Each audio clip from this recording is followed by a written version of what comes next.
Hey, what's up? I'm Ga. This is Seven Mortal Sins. Welcome. It's Tuesday. It's update day. Let's jump in. Let's see what we got. Alright, so apparently this is the 200th day celebration. We're getting some stuff, nothing insane. But you see we got a 7-day login bonus here with some goodies. Beneath the Sun login bonus still going on. Gunslinger Lucy is still here. Garden of Mystery is back. This is essentially just a karma farming event. Like if you need posters or manga for karma, this is good. Let's see, Power Up Program still here. This event is still going on. If you're still grinding that, it's still here. And that's all we got for that. Let's jump into the weekly stuff. You get stuff if you spend diamonds. Free scrolls here and here. Yeah, Blood Pact is back as well, but we'll get into that. And then we have a campaign going on for Charles here. This is just some generic stuff. You know, do stuff, play the game, and you get some stamina, you get some goodies and stuff. I'm assuming this refreshes every day, because the more you complete, you also get these random loot boxes here, and they have some gems and some other stuff in there. I think it's funny that they have random loot boxes inside of random loot boxes. Like you look at this, right? There is a 0.5% chance to get this, and then inside of that, let me double check this. Oh, it's a selector box, even better. Okay, so if you get this, you can pick any one of these, and that's actually pretty good. They have it for Nightshade, Slayer, Chaos, you know, pretty much all the popular sets. It would have been nice to see a Hawkeye in there, maybe, because I need some more of those. But and they're all LR 5-star too, which is awesome. But you know, 0.5%, so is what it is. Okay, let's see. Right, so we talked about weeklies, campaigns, login. Let's go ahead and take a look at the events now. So limited events. Beneath the Sun still here. Garden of Mystery, like I said, this is where you're gonna get some good karma upgrade materials. For the Eden stages, you can see how the first 5 are labeled Mystery, the last ones are labeled Eden. For the Eden stages, you're actually going to need tickets. You get 1 every day, which means you can clear 1 Eden stage every day. But if you grind Mystery, you also get popular manga and yeah, not posters. But you can actually grind out quite a bit of these, you know, probably like 600 in like a week, which is very helpful if you're lacking on some karma levels there. Keys into a Tower is back. This is really good. It's really good for consonants, but my favorite part is free gems, free gold. Right, so just clearing this last stage here, you get 60 gems, you know, 25, 25, 35. It adds up. There's 7 floors, so that's a good chunk of gems right there for free to play. All right, let's jump into the gacha. And before we go over it real quick, I think everything here is sus.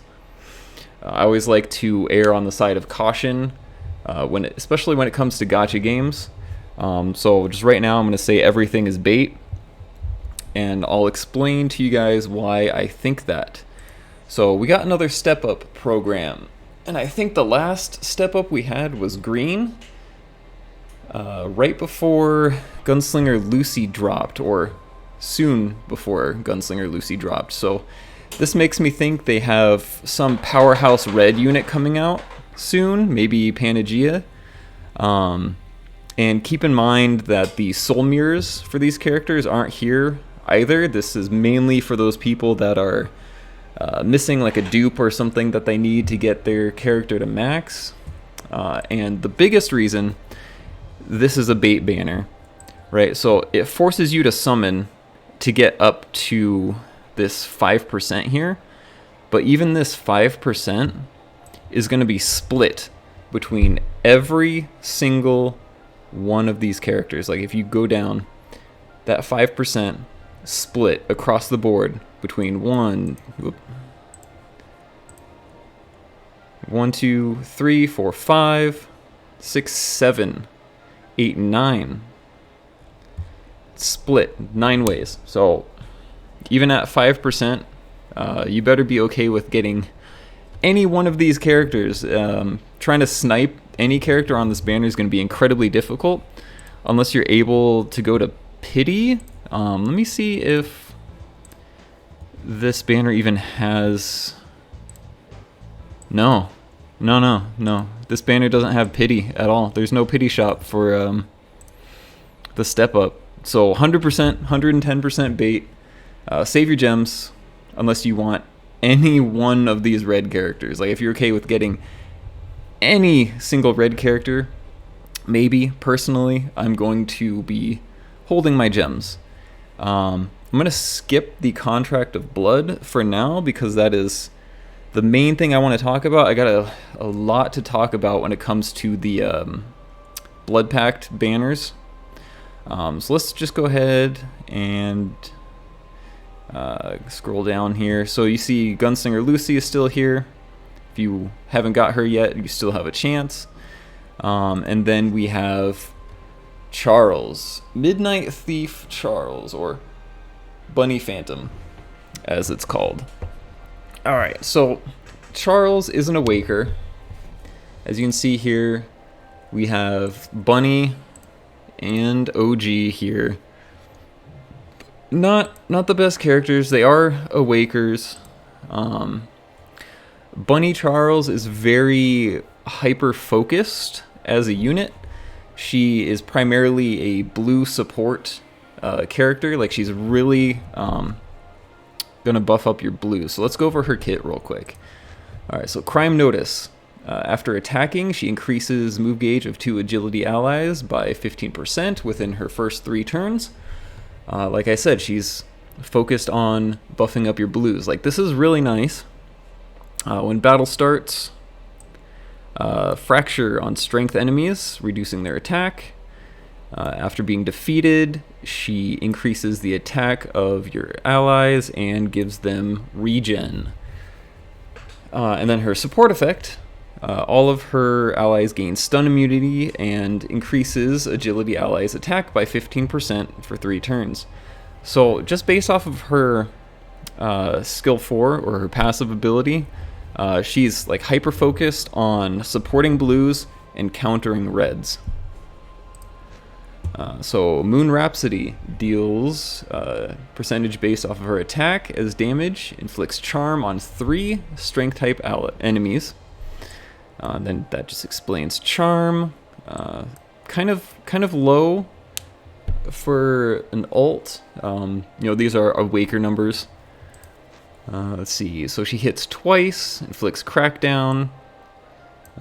She is good against raid bosses, I guess. She has something kind of situational there. Not great for PvE. Like it'd be really cool if that was just her ability right there. Like she'd be pretty good in PvP. But, can't have everything. Alright, so Lunafall deals 250 attack. Before the action, removes target's shield.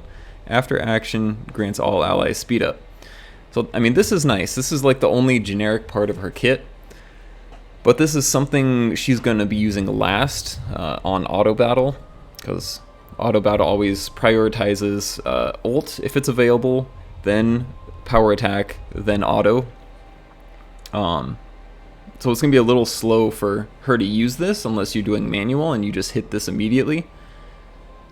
Shield removal is really nice. Speed up is really nice. But everything else in her kit is either too situational or hyper focuses on blues. Like, I'm not going to summon on this banner personally. I don't see the value in it. Like, she's fast, which is great. And unless you're running a mono blue team or Charles is your waifu, I would stay away from this banner. And like, we went through all the events that they gave us this week too, and there's no event support for Charles. Like, normally when we get an Awaker event or Awaker banner, they're usually like, hey, go grind this event, make sure you have the new characters, so better summon. There's no reason to do that, and since there's no event shop, there's no free copy of Charles, there's no like mirrors for Charles, because there's no event for this character, which makes me want to do this even less. But yeah, like I said, everything we got is sus. So Contract of Blood, I have issues with this. So first off, there's no guarantee for anything from any Blood Pact banner. Like, on a normal character banner, when you hit max pity, you get the character. But for this, you just get Essence of Saint. Like, there's no legendary rare Blood Pact at the end of this. So when you're going in to try to summon for this, there's no guarantee of anything. Like, you could sink thousands and thousands of gems into this and not only never pull a legendary rare, but also you'll probably end up pulling a legendary rare with really bad stats. Like, when I did this for Belial's Blood Pact, I kept getting defense, flat defense, main stat, legendary rare Blood Packs. Like, there's no guarantee of anything good, and the LR packs are at 2%. So, like I said, you could just be chucking gems. Like, this banner could be just chugging your gems like this. And you'll like not get anything out of it. But at the same time, if you do end up getting a good legendary rare Blood Pact, you have to keep summoning on the banner for the materials to upgrade that legendary rare Blood Pact. Like, it's very like self-contained, and there's no way to get this stuff from like outside the banner to level it up. It's a whole lot of yikes in my opinion. But if you're a Lucy main, then this is a really good opportunity for you to take her to the next level, because her packs are good. Having this here is definitely very beneficial for her. It's going to take her to the next level in terms of power. Like, she's probably one of the strongest characters in the game now. I mean, she has been for a while, but main character syndrome, protagonist syndrome. But I would only recommend summoning on this if you have literally nothing else to summon on. Like, you have all the characters you want, you're not saving for any future characters, you have thousands of gems to just throw away. Maybe you're rich. Maybe you can just chuck a couple $100,000 at this banner to get what you want. But outside of that, just pass. Trust me. Like, you're not gonna feel bad about skipping this, in my opinion. Like, I really don't feel like I'm missing out by not summoning on this banner. But that's all I have to say. Yeah, I'll see you guys in the next video. Peace.